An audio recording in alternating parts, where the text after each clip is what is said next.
Bueno, tengan ustedes muy buenas tardes, bienvenidos a nuestros lunes de la salud.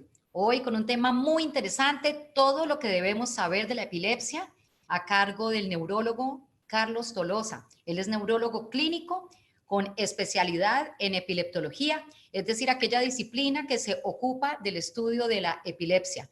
Me contaba el doctor antes de ingresar que al 1% de la población del mundo le da epilepsia y que no solamente se nace con ella, sino que es una enfermedad que se puede incluso ser pues como la causa de pronto después de un accidente. Bueno, él ya nos estará contando, es decir, a uno la epilepsia le puede dar también en un estado tardío de la edad, o sea que es bueno que estemos informados sobre el tema de la epilepsia. Bueno, él es director del servicio de epilepsia del Centro Médico Imbanaco, fue entrenado en Case Western Reserve University en Cleveland, Ohio, y es docente de neurología de la Universidad del Valle. Antes de darle la bienvenida al doctor, les quiero contar de nuestra programación virtual. Mañana martes, debido a que estamos en semana de receso, no vamos a tener conferencia de bienestar, pero el miércoles sí vamos a tener nuestros miércoles musicales con grandes sinfonías. Tenemos a Tchaikovsky en la sinfonía número 5 en mi menor, y el jueves en nuestro cineforo tenemos Amor Inmortal. Queremos extenderles además una invitación muy importante para el viernes. Juega nuestra selección Colombia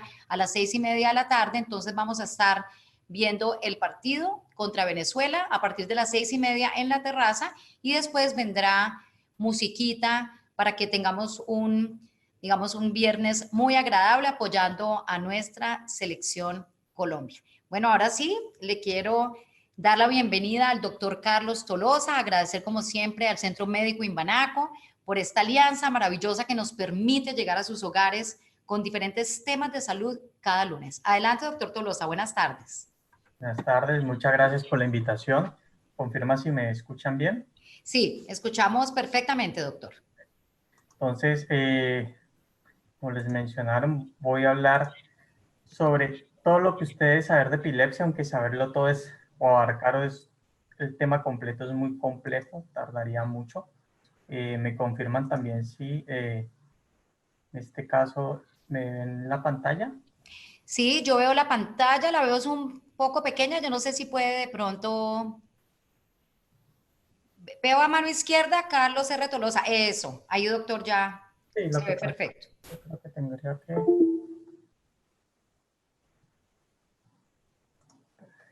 Perdón un momento. Aquí ya se ve completa, ¿cierto? Bueno, Sí, doctor, se ve perfectamente. perfecto. Entonces, como les mencionaron, la epilepsia representa alrededor del 1% o se ve en el 1% de la población mundial, ¿no? Que más o menos 60 millones de personas en el mundo sufren de epilepsia y de ellos el 30% son refractarios. Más adelante les voy a hablar acerca de qué es ser refractario en epilepsia. Se presenta principalmente en países en vía de desarrollo, en el 75%, y hay una prevalencia, es decir, los casos antiguos eran alrededor de 15 por 20 por 1000 habitantes, y la incidencia, que los casos a futuro, sería de 77 a 190 por 100.000 personas año. En el 2003 se realizó un estudio colombiano sobre la prevalencia de epilepsia y se observó que se tenía el 10.3%. En Colombia se estima que hay 400.000 personas con epilepsia, de los cuales 74.000 están ubicadas en el suroccidente. La epilepsia a lo largo de la historia, desde diversos ámbitos, desde ámbitos religiosos, desde ámbitos sociales, ha sido muy estigmatizada.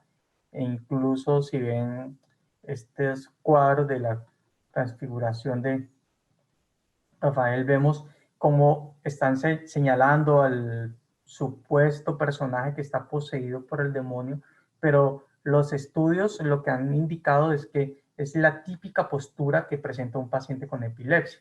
Recuerden que en aquella época, en la época del Renacimiento, incluso en épocas previas, el paciente epiléptico, las principales causas atribuibles eran a algún tipo de maleficio. E incluso hoy en día vemos la gran cantidad de limitaciones que presenta el paciente con epilepsia por este tipo de estigmatización. Afortunadamente, en el 2010 salió una ley de la República, que es la ley 1414, en la cual en su artículo primero dice que La ley tiene como objetivo garantizar la protección y atención integral de las personas que padecen epilepsia. Es de las pocas enfermedades que tiene una ley de la República que la protege. Vamos a hablar primero, o les voy a hablar de unos términos, porque no todo es epilepsia, no todo movimiento anormal es epilepsia. Entonces vamos a ir desarrollando por partes. Primero vamos a ver qué es el término crisis, o que puede ser crisis convulsiva. Y esa se define como la aparición transitoria de signos y síntomas debido a una actividad neuronal excesiva asincrónicamente anormal del cerebro que produce la manifestación clínica. Y hay personas que pueden presentar una primera y única crisis. Más o menos el 10% de la población presentará una primera y única crisis en su vida sin que nunca más vuelva a convulsionar, y esto no sería un diagnóstico de epilepsia. La primera crisis constituye el 1% de las consultas a urgencias y queda ante la duda, presentó una primera convulsión, inicia o no inicia anticonvulsivante.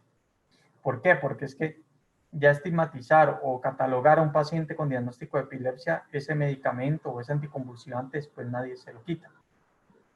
Entonces, una primera crisis o una primera convulsión constituye el inicio de epilepsia cuando se tiene un riesgo de recurrencia de un 60%. ¿Cómo se determina ese riesgo de recurrencia? Con diversos tipos de exámenes, dentro de los cuales está el electroencefalograma y la resonancia. Ahora, a medida que va pasando el tiempo, si se presenta una segunda crisis, el riesgo aumenta un 73% y una tercera crisis un 76%. De modo que en este caso tendríamos la definición de epilepsia. Entonces, ya que es epilepsia, la aparición de al menos 2 crisis que sean de origen no provocado, que estén separadas por un periodo mayor de 24 horas. ¿A qué me refiero no provocado? Que no esté relacionado a un proceso febril, que no sea provocado por fiebre, que no sea provocado por un proceso infeccioso, por un proceso tóxico, un proceso metabólico. Es decir, el paciente que por alguna patología se le bajaron los niveles de sodio y convulsionó, pues no sería un diagnóstico de epilepsia, o que sea secundario a una infección. Ahora, la primera regla del diagnóstico de epilepsia es clínico. Hay diversos tipos de entidades que pueden simular una epilepsia. Tenemos, por ejemplo, el caso de demencia. Es bien difícil porque muchas veces el paciente con demencia se queda con la mirada perdida, ido, y lo podemos confundir con un tipo de crisis que más adelante les voy a mostrar. Causas también psicógenas o psicológicas pueden simular en casos de pacientes con síndromes conversivos, cuadros de epilepsia, el ACV en sus fases iniciales, algunos trastornos de movimiento, polineuropatía. Usualmente las manifestaciones de la epilepsia van precedidas por algo que llamamos aura. Hay diferentes auras dependiendo del sitio de origen y del área sensoperceptual que se dé. Entonces hay área somatosensorial, hay área auditiva, olfatoria, abdominal, visual, dependiendo de donde se presente. Estos videos que les voy a mostrar son videos educativos, de modo que los pacientes firmaron su consentimiento. No son videos de nuestra población, son videos de la universidad en la cuales ellos aceptaron participar. Este es el tipo de crisis que estamos acostumbrados pues a ver. Ya les voy a mostrar. Es la típica convulsión, la llamada convulsión tónico-clónica. Ahí el paciente está percibiendo una pequeña aura. Adelantarlo aquí un poco.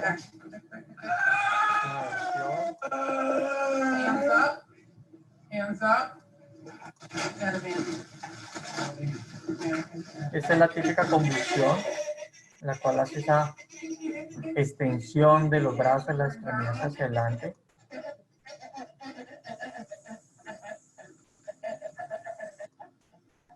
Y los movimientos clónicos que están observando en este caso.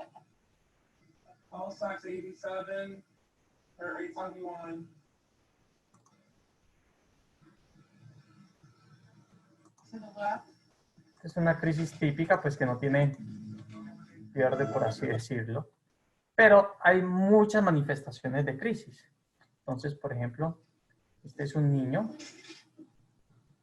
que presenta una crisis que se llama crisis astática, que hace ese movimiento y hace una caída, y eso es una epilepsia.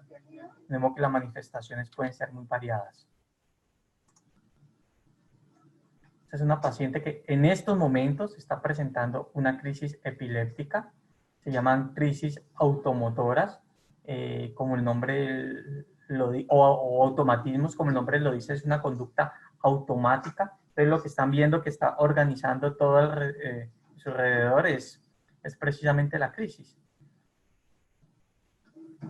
Está reportado el caso de una pianista famosa, no logré encontrar el video, en la cual presentó la crisis mientras estaba tocando en un concierto y lo tocó perfecto. Pues cuando un momento a otro paró, se dio cuenta que estaba en plena crisis y es porque tiene automatizados los movimientos y simplemente los actúa. Entonces, todo esto hace parte de la crisis.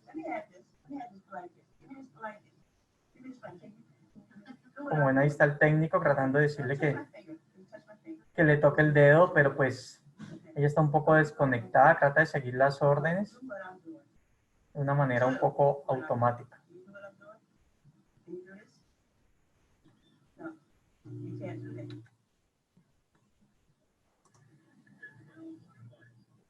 Esta es una crisis tipo ausencia, que es muy frecuente en niños. Simplemente el niño se desconecta, el niño aquí hace un pequeño giro de los ojos y vuelve a su actividad normal como si nada.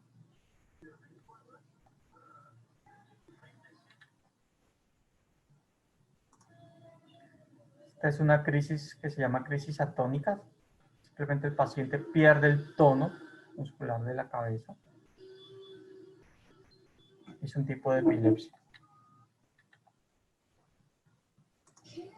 Esta crisis es muy llamativa.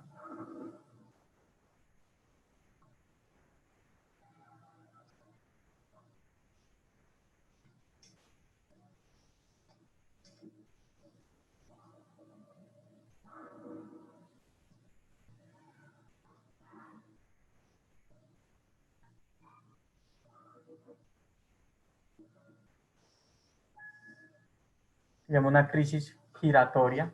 El paciente gira su propio eje como si fuera un perrito detrás de la cola. Y es un tipo de epilepsia. Es como ven, las manifestaciones son muy variadas. Este es un bebecito que presenta un espasmo epiléptico. Y es un sobresalto y es un tipo de epilepsia. De modo que las presentaciones clínicas de epilepsia no es la que pues todos estamos acostumbrados a ver, que son los movimientos bruscos, fuertes, sino que hay cantidad de manifestaciones que cualquier persona puede estar presentando, pasa desapercibida y no darse cuenta que está ante el diagnóstico de una epilepsia. Entonces, las anteriores que les mostré fueron,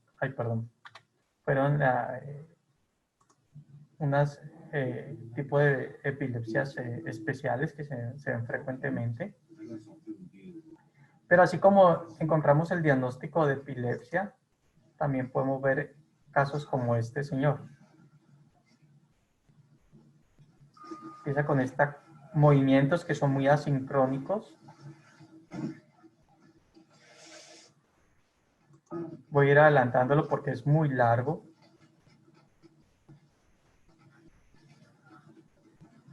Pero en este caso son movimientos muy tronculares, muy pélvicos, de rápida frecuencia. Yo molesto con mis estudiantes, miren, y les digo que parece una crisis de reggaetonero.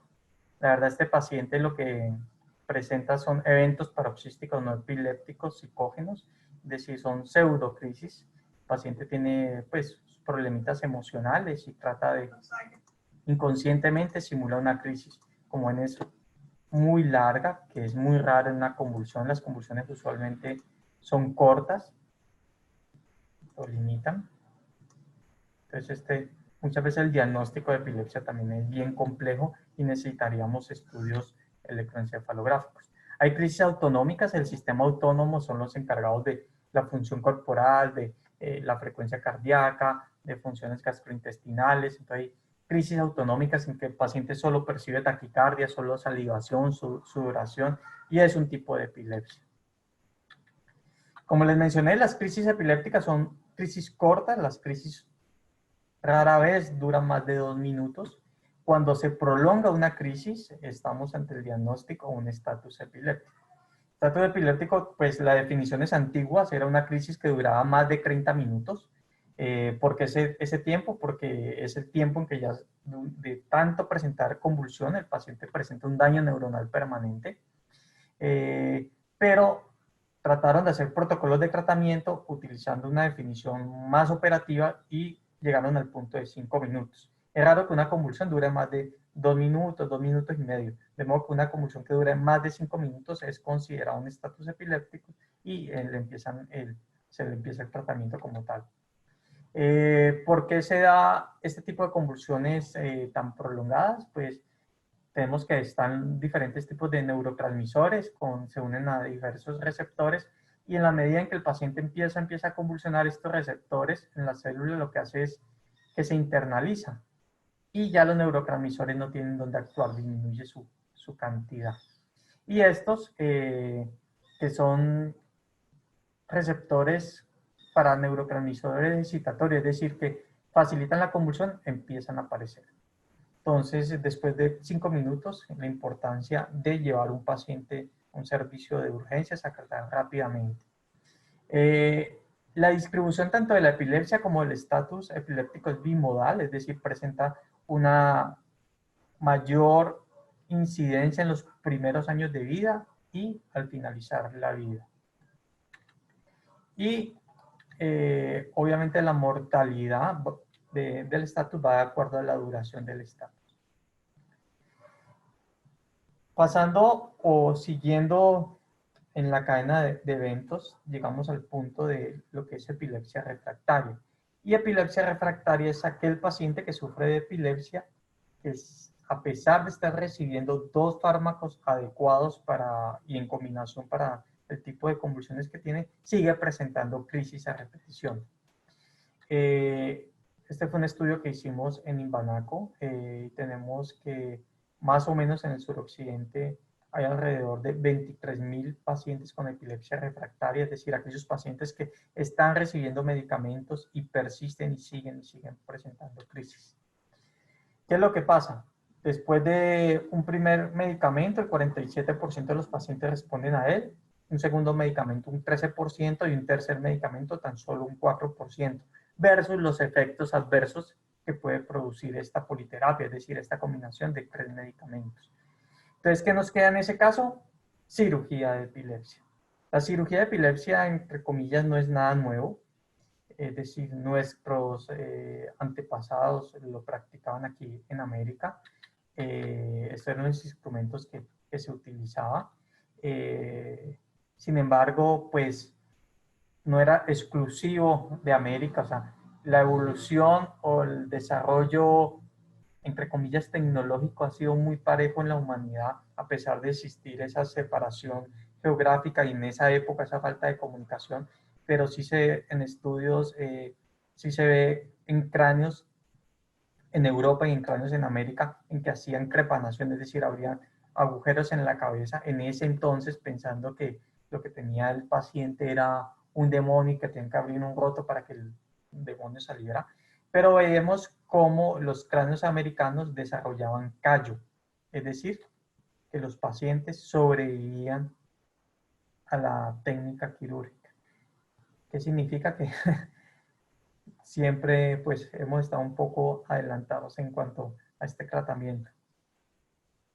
¿Cuál es el objetivo de la cirugía de epilepsia? Es eliminar o reducir las crisis convulsivas mediante la resección de la zona que produce la epilepsia, obviamente sin producir déficit al paciente.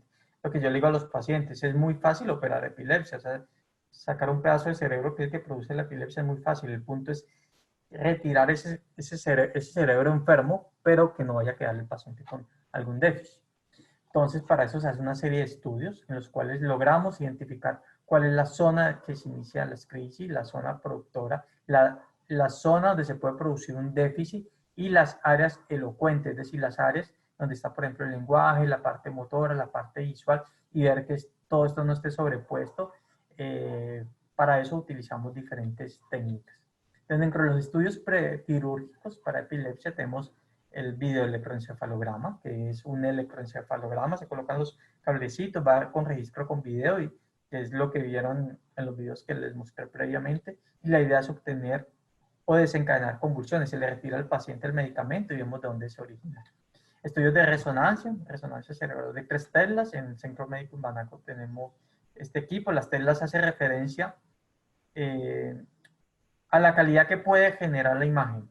Así como existen televisores 4K, 7K, entonces nos va a dar una mayor definición de imagen, y lo hacemos con un protocolo especial de epilepsia. La resonancia funcional, que es meter al paciente a la resonancia, se le hace una serie de valoraciones neuropsicológicas, y con ello podemos delimitar o buscar un mapa de las áreas de lenguaje, las áreas de memoria, las áreas motoras.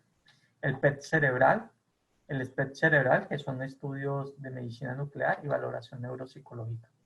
Estas son nuestras instalaciones en las cuales hacemos el registro videoelectroencefalográfico. Este es más o menos un registro electroencefalográfico donde vemos esta actividad sincrónica que va evolucionando. Estudios de PET cerebral que nos muestran un hipometabolismo, es decir, bajo metabolismo, que es donde está la zona productora de epilepsia. Un SPECT, en el cual durante la crisis inyectamos un radiofármaco y él va y se pega al sitio productor de epilepsia. Y con toda esta información, en algunos pacientes tenemos que hacer algo que se llama estereoelectroencefalografía, que consiste a través de un marco de estereotaxia, y en algunos casos acompañado de un brazo robótico, se colocan electrodos directamente en el cerebro, con lo cual hacemos un registro más fino, logramos una delimitación más fina de la zona productora de epilepsia, hacemos un mapeo cerebral, es decir, por estos mismos electrodos podemos pasar pequeños estímulos eléctricos a miliamperios y ver qué respuesta funcional se produce, y con eso producir un mapa para después llevar a la cirugía, y que sea una cirugía con una resección mínima de tejido en la cual se logre quitar la epilepsia y que el paciente no quede sin ningún déficit. Estos son los registros que produce. Esto sí es de una paciente nuestra. Entonces vemos cómo todas estas rayitas nos indican pues el sitio en el cual ese electrodo está ubicado, y es la zona de inicio y producción de la epilepsia. Pues aquí lo vemos, con los punticos donde está puesto el electrodo, y después se lleva al paciente a cirugía de epilepsia con un monitoreo intraoperatorio, cual se colocan estas mallitas, como ven, se va haciendo registro, vamos registrando la actividad eléctrica, y a través de ella también podemos pasar microestímulos, y en algunos pacientes despiertos se pueden identificar áreas elocuentes a través de la estimulación eléctrica, de modo que el paciente vaya a salir sin ningún tipo de déficit. Hay muchos casos que, a pesar de todos estos estudios, vemos que la epilepsia, o el foco o el área productora de la epilepsia, está en un área elocuente, es decir, en un área importante como un área de lenguaje, un área motora, y obviamente no vamos a sacrificar esa área por la epilepsia. Entonces existen unas técnicas que se llaman neuromodulación. Entonces, alrededor del 65% de los pacientes que se estudian pueden ser llevados a cirugía resectiva, es decir, a cirugía de resección del foco, pero queda un porcentaje importante en lo cual no lo podemos hacer. Entonces, para esto tenemos unos dispositivos. En este caso, este se llama el estimulador del nervio vago. El nervio vago es un nervio que sale del cráneo, baja por aquí por el cuello, como lo ven, y se llama vago porque distribuye vaga y difusamente por el cuerpo. ¿Qué es lo que hacemos? Se coge el nervio vago en su trayecto por el cuello, se le coloca estos electrodos que van a este generador, y este generador manda impulsos eléctricos, viajan por el vago y llegan a estos puntos del cerebro, a estos núcleos que se interconectan y cortan la crisis convulsiva. La mayoría de las crisis convulsivas generan taquicardia. Este equipito también logra identificar la taquicardia, genera el pulso. O cuando el paciente presenta un aura, el familiar o el mismo paciente tiene una especie de magneto que es como un reloj, lo pasa por aquí, por el generador, y se da un pulso extra que aborta o quita la crisis. Esto fue aprobado por la FDA en el año 95 y también se utiliza en casos de depresión severa. También tenemos que hay pacientes pues, con epilepsia que tienen asociada depresión, de modo que también nos ayuda bastante.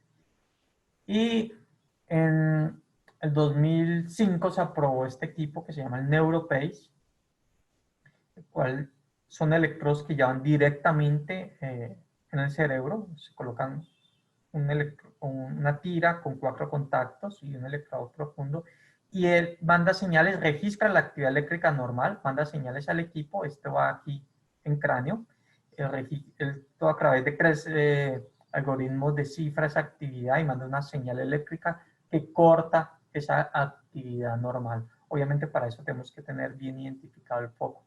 Entonces es un circuito cerrado en el cual identifica y él mismo envía. Y puede mandar vía remota la actividad para hacer un registro a largo plazo. Bueno, se preguntarán si vale la pena, o sea, porque suena algo muy costoso y la mayoría de los pacientes o muchos están en población vulnerable.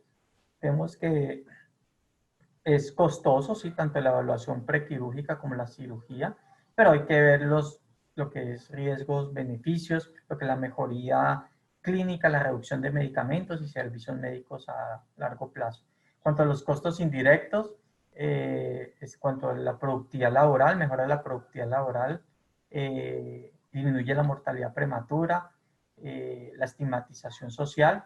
En cuanto a los costos directos en el manejo anticonvulsivantes, ingresos hospitalarios, laboratorio y diferentes estudios. En pacientes no controlados, más o menos se gastan entre $20,000 a $68,000 al año, y en pacientes controlados entre $2,000 y $11,000 al año.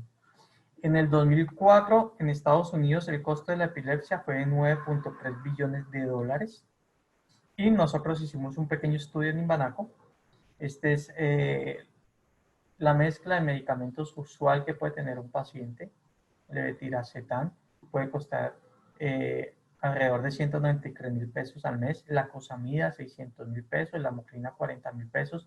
En medicamentos un paciente puede gastar $800,000 mensual y al año $10 millones. Sin contar que si presenta una crisis semanal, por lo menos puede presentar un ingreso a urgencias cada 4 meses y hospitalización una vez al año, que son costos adicionales. En Francia, lo que es la evaluación prequirúrgica y cirugía cuesta alrededor de $25,000, siendo costo efectivo 5 años después de la cirugía. Y en Estados Unidos, el retorno de la inversión es alrededor de los 6 años. Muchas gracias. Esto fue como un repaso o a grandes rasgos sobre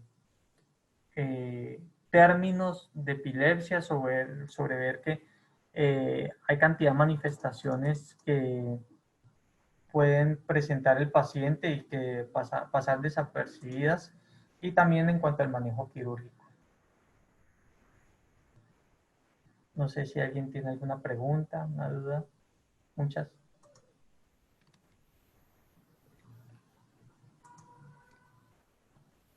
Bueno, doctor, aquí siempre dejamos abierto como el chat por si las personas quieren, digamos, vía Zoom, formular las preguntas o directamente hacerlo abriendo sus cámaras. Ya en ese momento pueden hacerlo, abriendo sus micrófonos.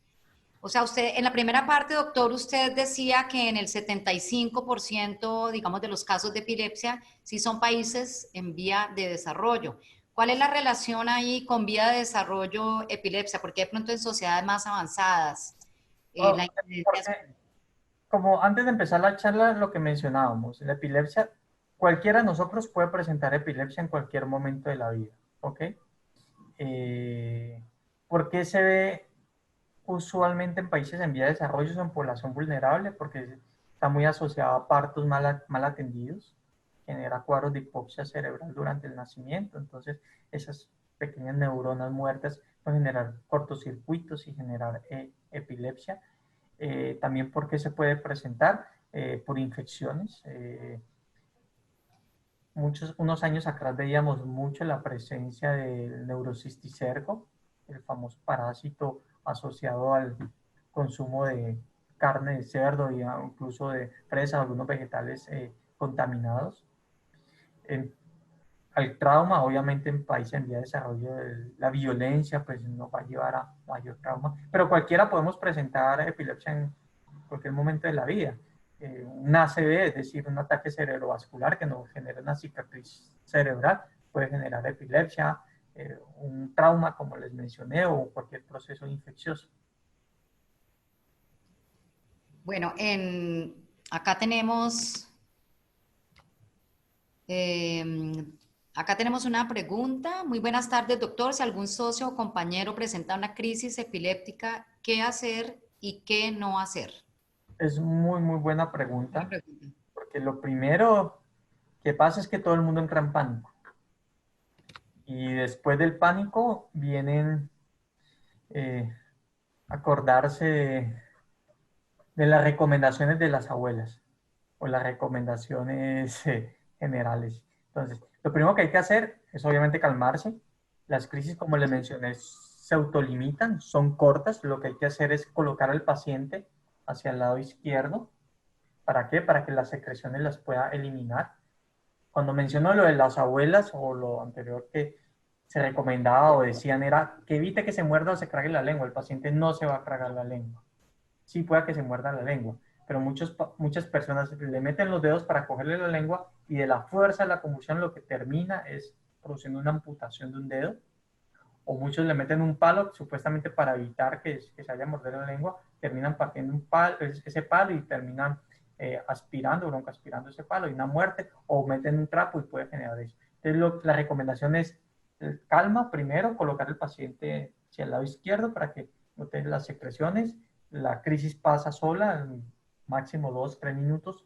Si la crisis dura más de 5 minutos, sería un diagnóstico, un estatus epiléptico, que es lo que le mencioné, y a correr para urgencias. Ok. Hay una Otra liga. recomendación también que muchos o que pacientes que me han llegado con los dedos luxados. Entonces, que jalen el dedo corazón. Con eso se corta la crisis. Muchos llegan con el dedo luxado, entonces olvidar también ese tipo de mitos. Pero las personas que padecen la enfermedad, digamos, pueden irse educando alrededor de qué hacer, o sea, ellos aprenden a conocer, digamos, su cuerpo Claro, en el ataque de epilepsia. el paciente epiléptico, el paciente pues con crisis crónicas y su familia ya de tantas crisis ya saben cómo hacer el manejo. Como les mencioné, el 10% de nosotros, aquí ¿no? ¿Cuántas personas? Pues tomarán 30, por ahí 3 tienen derecho a que convulsionen una vez en su vida sin que nunca más vuelvan a convulsionar. Entonces, esa primera crisis los va a asustar y obviamente toca estar preparados para actuar. Es importante lo que les mencioné y evitar que el paciente vaya a tener un trauma con el entorno. Bueno, los precios de todas formas son muy costosos, incluso para una persona pues que tenga un poder adquisitivo, digamos, bueno. En Colombia existen las ligas de la epilepsia. Estas ligas, digamos, ¿cuál es la función que prestan para apoyar de pronto a pacientes que padecen esta enfermedad? Bueno, las ligas ayudan mucho al paciente, principalmente con la adquisición de medicamentos.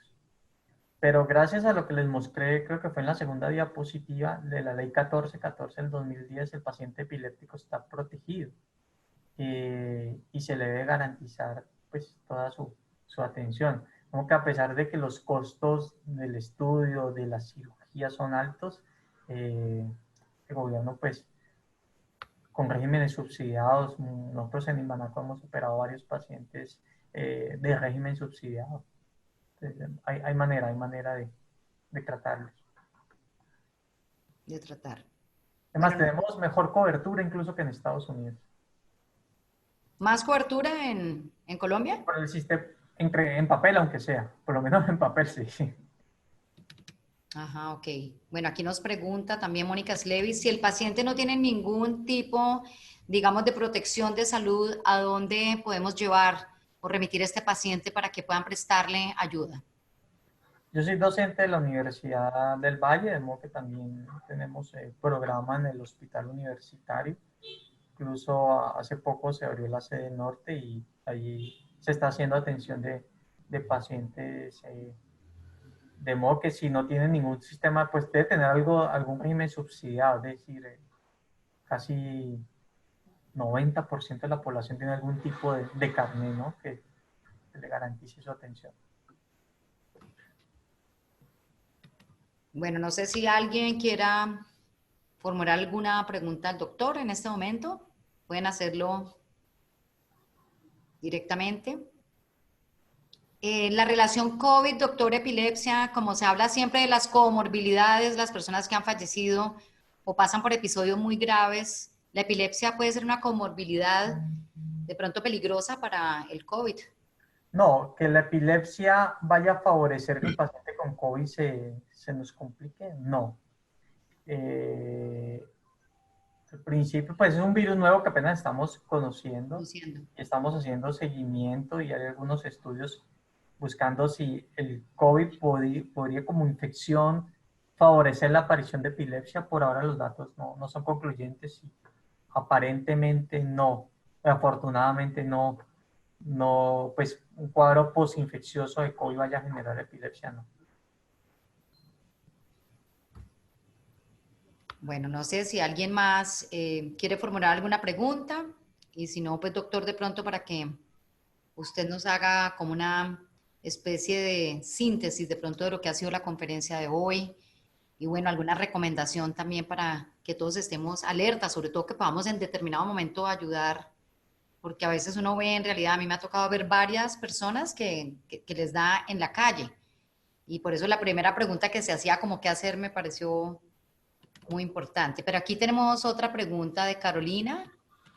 Dice, doctor, la epilepsia que se presenta durante el sueño en la edad infantil tiende a desaparecer en la adolescencia. Bueno, hay diversos tipos de epilepsia. Hay un tipo de epilepsia que se llama la epilepsia eh, benigna de la infancia o epilepsia rolándica. Usualmente se empieza a presentarse entre los 7 8 años y es durante el sueño y el niño empieza con movimientos de la cara. Este tipo de epilepsias llamadas benignas tienden a desaparecer con la maduración cerebral y con los cambios de ciclo. Entonces, cuando pasa de la edad infantil a la edad de la adolescencia, puede desaparecer. Pero única y exclusivamente si es este tipo de epilepsia. Incluso hay epilepsias como epilepsias de ausencia infantil, porque pues lleva su apellido, que también a medida que va avanzando, entrando a la adolescencia, a la edad adulta, tiende a desaparecer. Entonces, dependiendo, ¿no? Porque hay muchos tipos de epilepsia que se podrían presentar durante el sueño en los infantes.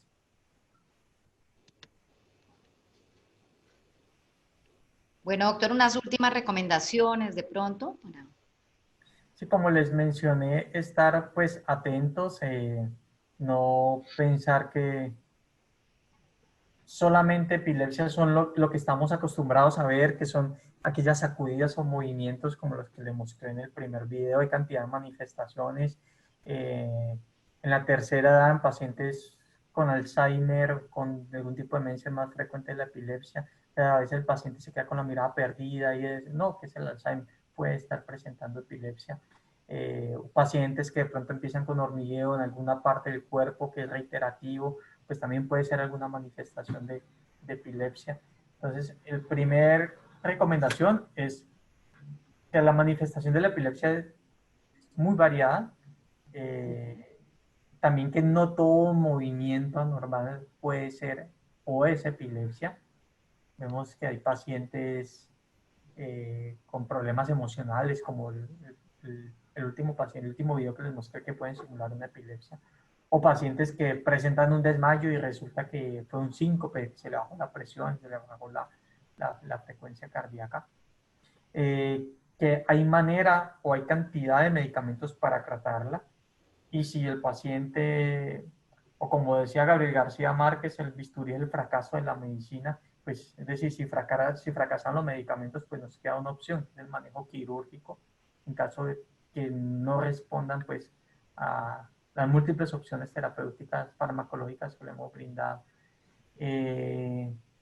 y estar informados, ¿no? Estar informados y conocer la enfermedad, porque a pesar de ser más prevalente en población vulnerable, ninguno está exento de que alguien en su familia o que a sí mismo vaya a presentar la enfermedad.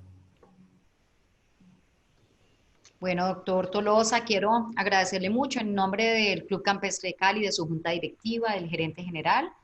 Agradecerle a Imbanaco por traernos la salud todos los lunes. Y bueno, muy interesante en realidad conocer todo esto sobre la epilepsia. Gracias por compartirnos todos esos conceptos. Gracias a todas las personas también que se han conectado. Y sí, aquí pues están agradeciendo por esta conferencia. Entonces, Gracias a ustedes por la invitación. muchísimas gracias, doctor. Que esté muy bien. Que estén muy bien, hasta luego. Hasta luego.